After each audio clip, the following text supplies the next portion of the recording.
Last week, I ran the Austin Marathon and finished it in 3 hours, 26 minutes, and 58 seconds. My mom also ran it, and at 53 years old, she finished just under 4 hours and 20 minutes. And we both did this while only running 3 days a week. Today, I want to share a little bit about how we did that and some tips that we learned along the way. The program we use is called FIRST, which stands for the Furman Institute of Running and Scientific Training. I'll link the PDF down below. It's super informative and a pretty short read, so I recommend checking it out. But it's basically a 16-week program that consists of 3 different workouts every week. One track workout, 1 tempo run, and 1 long distance run. So first up, we have the track interval workouts. Just in case you don't know what intervals are, you basically run a relatively short distance like 400 meters or 800 meters. You rest a little bit in between and you repeat for a specific amount of times. It's kind of like strength training in the gym where you pick a weight, you do a certain amount of reps with it, and then a certain amount of sets, and that's your workout. Except instead of weight, it's your time, and instead of getting stronger, your times just go down as you get faster. For this program, the interval distances range between 400 meters, which is 1 lap around the track, and 1600 meters, which is 4 laps and about a mile. Interval workouts are really good to get your body used to running at a faster pace and build up that speed and some of those fast twitch muscle fibers. It's also less impactful on your joints because when you're running on a track, you're in a hard, rubbery substance that's kind of spongy and a little bit less forgiving than concrete or asphalt. For me personally, this was definitely the hardest workout out of the 3. My heart rate was super high, I was always breathing really hard, and I definitely felt like they made me a lot faster. If you live somewhere near civilization, you can probably find track around you. You can check local schools, see if the track has public hours, or you can be lucky and live in Oregon like me. I have the Nike World headquarters just down the street that I can run at, and there's a couple public tracks within about 20-minute drive of me. But if you don't have any tracks, you can also just run 0.25 miles, which is 400 meters, and then just do that for repeats, or find just a little quarter-mile loop and make that work as well. Depending on the interval distance, you're supposed to be running between 22 to 38 seconds faster pace than your 10K race pace, which we'll get into more later. The second type of run you do with this training are tempo runs. Tempo runs are medium to long distance runs that you do at a pretty decent pace. The tempo runs for this program range from a 5K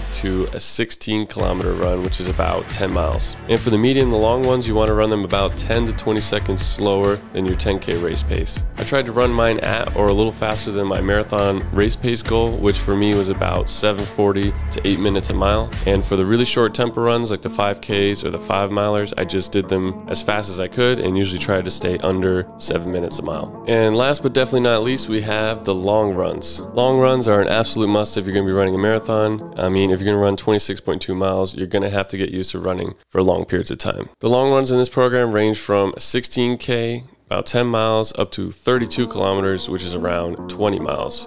And you have 2 20-mile workouts total. Running these long distance workouts is not just about endurance cardio, but it's also kind of a stress test for your body and your gear. Things are going to go wrong when you run this far. Your toenails might hurt, you might experience some shin splints or chafing, but these are all things that you might not have experienced with the track workouts or the tempo workouts. You probably won't know if your shoes are a little too tight or your socks cause blisters if you don't run for 2 to 3 hours straight. So in my opinion, the long distance runs were more of a test of the gear I had in my joints and my body than it was a cardio thing. I usually gave myself a couple of days to recover after these really long runs, which fortunately you can do when you're running 3 days a week pretty easily. And honestly, one of the hardest parts about getting these long runs done is just how much time they take. I mean, you have to schedule 2, 3, maybe almost 4 hours of your day. So usually I would just pick a weekend day or a day I didn't have work and get it done then. As mentioned before, the paces for this program are based off of your 10K race pace, which is about 6.2 miles. If you don't know your 10K pace, you can just take your 5K time, multiply it by 2, and then add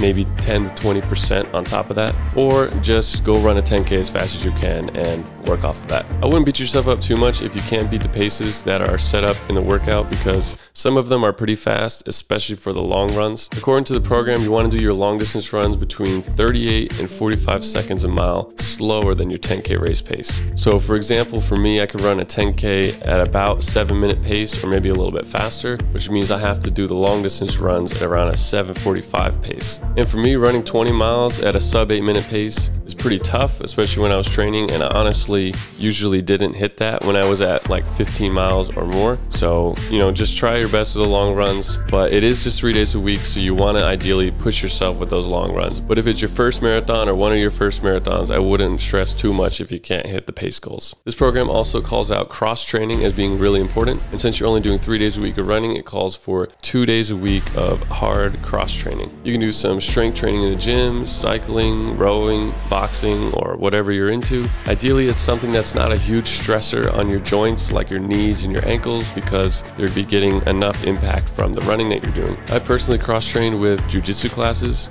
which in all honesty, they're not that physically intensive, and I probably could have picked a better thing, but I find jiu-jitsu really fun and enjoyable, so it worked for me. So you did your 3 days of running, your 2 days of cross-training, but the work is still not over. You also need to worry about your recovery. Recovery is extremely important, if not just as important as your actual training itself. For recovery, you can do some static stretching, an ice bath or cold plunge, or use a foam roller to roll out your muscles. For my recovery, I usually had something that was hurting from doing the long runs, like my knee or my shins. So I would use the RICE method, which stands for rest, ice, compression, elevation. And I would just rest and ice the thing that was hurting me. And like I mentioned before, it was usually after the long run that I would give myself a couple days to recover. So whenever my knees or shins were hurting me, I would just put my leg up on my desk while I was working, grab a bag of frozen broccoli, and then just throw that on there. After doing that consistently, it definitely worked, and my joints recovered a lot faster. For the compression aspect of that, I didn't do too much personally, but you can do things like get a compression sleeve or athletic tape for your muscles or joints. While my mom was training, her ankles started bothering her. She said that she got some athletic tape and some gauze to wrap around her foot, and it helped out her pain a lot, and she was able to keep training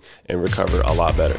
And unfortunately, injuries can happen. I mean, you can get injured with any type of athletic activity. Running is an impact sport, so it's definitely not an exception. You always want to do warm-ups before you start running. It's super important. I like to do leg swings, hip swings, or other types of dynamic movements where you're kind of stretching out your joints, getting them warmed up through movement, not through static stretching. For my warm-ups, I would just go on a short walk or a really slow jog for maybe a tenth to a quarter of a mile to get my blood flowing, and then I would do my leg swings, my hip swings, do some Frankensteins or kickbacks, things like that, and then I would start my workout. Overuse injuries like shin splints or plantar fasciitis are the most common running injuries, and you'll probably run into them when you start training this much, but there are a couple things you can do to avoid them or minimize them. First off, you want to use good running shoes that fit you well, and make sure that you replace them after about 300 to 500 miles or so. You can track how many miles you put on a certain running shoe with something like Strava, which is what I use. I just put my gear in there, and then whenever I do a run, I specify what shoe I used, and it tracks how much total mileage I have on that shoe. Secondly is do not increase your mileage by more than 10% in a week. This is a rule I violated before, and I definitely paid the price. My shin splints got really bad, and I'm pretty sure they turned into stress fractures, and I had to take a couple months off of running. So definitely follow that rule of thumb. It will help you a lot. So if you're doing 10 miles a week right now, next week you can go up to 11 miles, but you don't want to increase by more than that 10% each week. The first week of this training program starts at 15 miles. So if you're not there yet, just make sure you slowly build up to that, and you might have to extend your training program by more than 16 weeks. But it'll totally be worth it, so you can avoid those overuse injuries or at least minimize them. Say hi. There's a popular trend in the running community to run every day and see how high you can get your daily running streak to, but I definitely don't think this is necessary, and my mom and I are definitely proof enough that you can run a marathon at a pretty good time with just training 3 days a week. As long as you show up for each workout, you put your all into it, you recover well, and you cross-train, you can definitely do it. It's also a lot more practical to build a running habit when you're only doing it 3 days a week, because you can easily flex it around your work hours or the weather or other responsibilities you have in your life, and it increases the chances that you'll actually stick with it and achieve your running goals. In conclusion, humans are the best long distance runners on the planet. It's one of the very few evolutionary advantages our species has. So get out there, get running, and don't let the excuse of "I don't have enough time" get in your way. Also, I documented every single run that I did while training for this marathon, with every single split for the interval workouts and every mile split for the tempo and long distance workouts, and they're all uploaded as YouTube shorts on this channel. I'll put the playlist playlist down in the description if you want to check that out, so you can get an idea of the pace I was doing and when I was doing the workouts. Best of luck with your running. Thank you very much for taking the time to watch this video. If you got any value out of it, please like and leave me a comment. Let me know what you think, and please consider subscribing for more, and I'll see you next time.